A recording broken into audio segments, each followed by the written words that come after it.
জয়গুরু। সকলকে রানন্দিত জয়গুরু।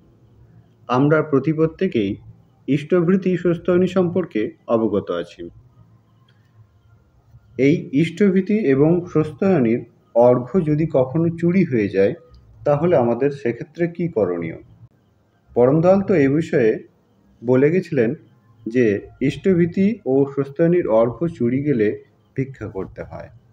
কিন্তু কেন ভিক্ষা করতে হয়? আজকে আমাদের আলোচনার মধ্য দিয়ে সে বিষয়টা পরিষ্কার করে বুঝে নেব।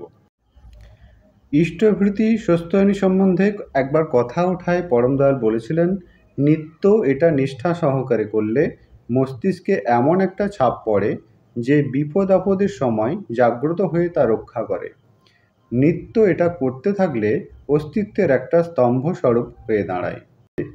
ইষ্টভৃতি সুস্থয়নীর অর্ঘ্য চুরি গেলে ভিক্ষা করতে হয় কেন, এখন জেনে নিন পরমদয়াল শ্রী শ্রী ঠাকুর এ বিষয়ে ঠিক কী বলে গেছিলেন। তিনি বলেছিলেন, যে মনোযোগের অভাবের জন্য চুরি হলো, অর্থাৎ ওই ইষ্টভৃতি সুস্থয়নীর অর্ঘ্য যে মনোযোগের অভাবের জন্য চুরি হয়ে গেল, মানুষের কাছে গিয়ে ভিক্ষা করতে হলে সেটা খ্যাপন করতে হয়। পরমদয়াল বলছেন, মানুষের কাছে গিয়ে ভিক্ষা করতে হলে সেটা খ্যাপন করতে হয়।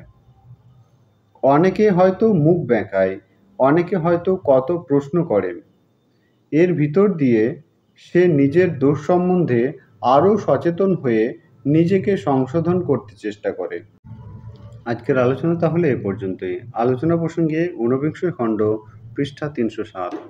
আপনারা সকলে ভালো থাকবেন, সুস্থ থাকবেন। সকলকে রানন্দিত জয়গুরু।